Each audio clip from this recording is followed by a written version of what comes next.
Hello student, good morning. आपका स्वागत है हमारे YouTube channel Sharma study point में। और इस वीडियो में यहाँ पर बताएंगे आपको कुछ फिगर्स में क्षेत्रफल यानी एरिया।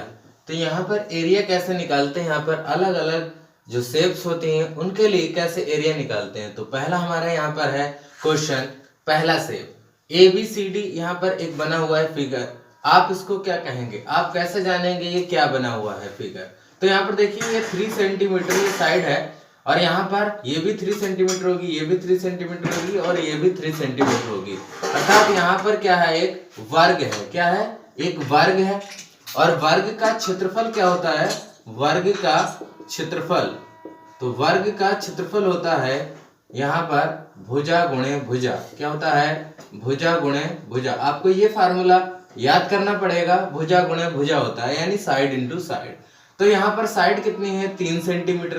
तो 3 सेंटीमीटर और गुणे 3 सेंटीमीटर, तो यहाँ पर हो जाएगा 9 सेंटीमीटर स्क्वायर।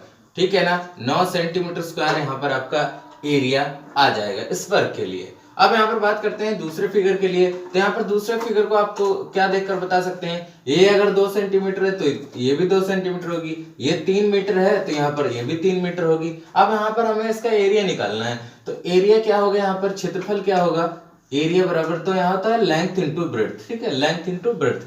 अब लेंथ यहाँ पर तो 3 मीटर है, ब्रेड्थ है 2 सेंटीमीटर, तो 2 सेंटीमीटर को कन्वर्ट कर लो तो कितना हो जाएगा, ये तो हो जाएगा 3 गुणे 2 सेंटीमीटर को कन्वर्ट करोगे तो यहाँ पर 2 से 100 से भाग करोगे इसको मीटर में लाने के लिए, तो ये हो जाएगा 0.02 मीटर। ठीक है, 0.02 मीटर हो जाएगा। तो यहाँ पर इसका मान रख दीजिए 0.02 मीटर। यहाँ पर ये भी मीटर है और ये भी 3 मीटर है। ठीक है ना, तो यहाँ पर गुणा कर देंगे, 3 और 2 की गुणा 6 हो जाएगी और 2 के बाद पॉइंट लग जाएगा यानी 0.06 मीटर स्क्वायर यहाँ पर इसका एरिया आ जाएगा। ठीक है ना, ये हमारा आंसर होगा। इसके बाद आएंगे इस ट्राइंगल पर। ये ट्राइंगल है राइट एंगल ट्राइंगल यानी समकोण त्रिभुज है, राइट एंगल ट्राइंगल। ठीक है ना, इसमें यहाँ पर इसका एरिया क्या होता है, यहाँ पर होता है इसका area equal to 1/2 base into height, base into height होता है। तो यहाँ पर 1/2 बेस क्या होता है, यहाँ पर ये है बेस और ये है हाइट। तो यहाँ पर बेस कितना है, 3 है, गुणे 3 कर दिया। हाइट कितना है, 6 सेंटीमीटर है, तो यहाँ पर 6 से गुणा कर दी। 2 से ये कट जाएगा, 2 3 कितना हो जाएगा 6 और 3 गुणे 3 यहाँ पर कितना हो जाएगा 9 और ये सेंटीमीटर है तो सेंटीमीटर स्क्वायर हो जाएगा। ठीक है ना, एरिया में हमेशा यूनिट के स्क्वायर हो जाता है। तो यहाँ पर 9 सेंटीमीटर स्क्वायर आपका जो है यहाँ पर इस राइट एंगल का जो है एरिया आ गया। इस तरीके से यहाँ पर सर्किल की बात करेंगे। ये है सर्किल, एक वृत्त है जिसकी त्रिज्या जो है वो 7 सेंटीमीटर यानी R = 7 सेंटीमीटर। तो यहाँ पर इसका जो क्षेत्रफल होता है, वृत्त का क्षेत्रफल, वृत्त का क्षेत्रफल क्या होता है पाई R स्क्वायर। तो यहाँ पर पाई की वैल्यू 22/7 होती है, अब जानते हो, और R का मान यहाँ पर 7 हो गया और 7 गुणे 7 इसलिए हो जाएगा क्योंकि यहाँ पर स्क्वायर है। तो यहाँ पर एक 7 से एक 7 कट जाएगा, तो यहाँ पर हो गया 22 गुणे 7।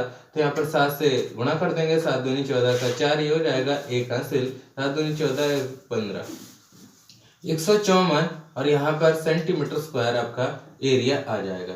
तो इस तरीके से हम अलग अलग फिगर्स के बारे में जान करके इनका एरिया का फार्मूला लगा करके यहाँ पर एरिया ज्ञात कर सकते हैं। सबसे पहले आप फार्मूले को याद करेंगे, उसके बाद इनको लगाएंगे।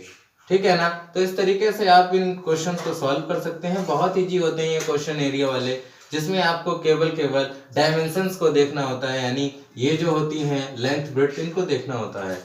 तो आई होप आपको ये क्वेश्चन समझ में आए होंगे। Thank you for watching this video.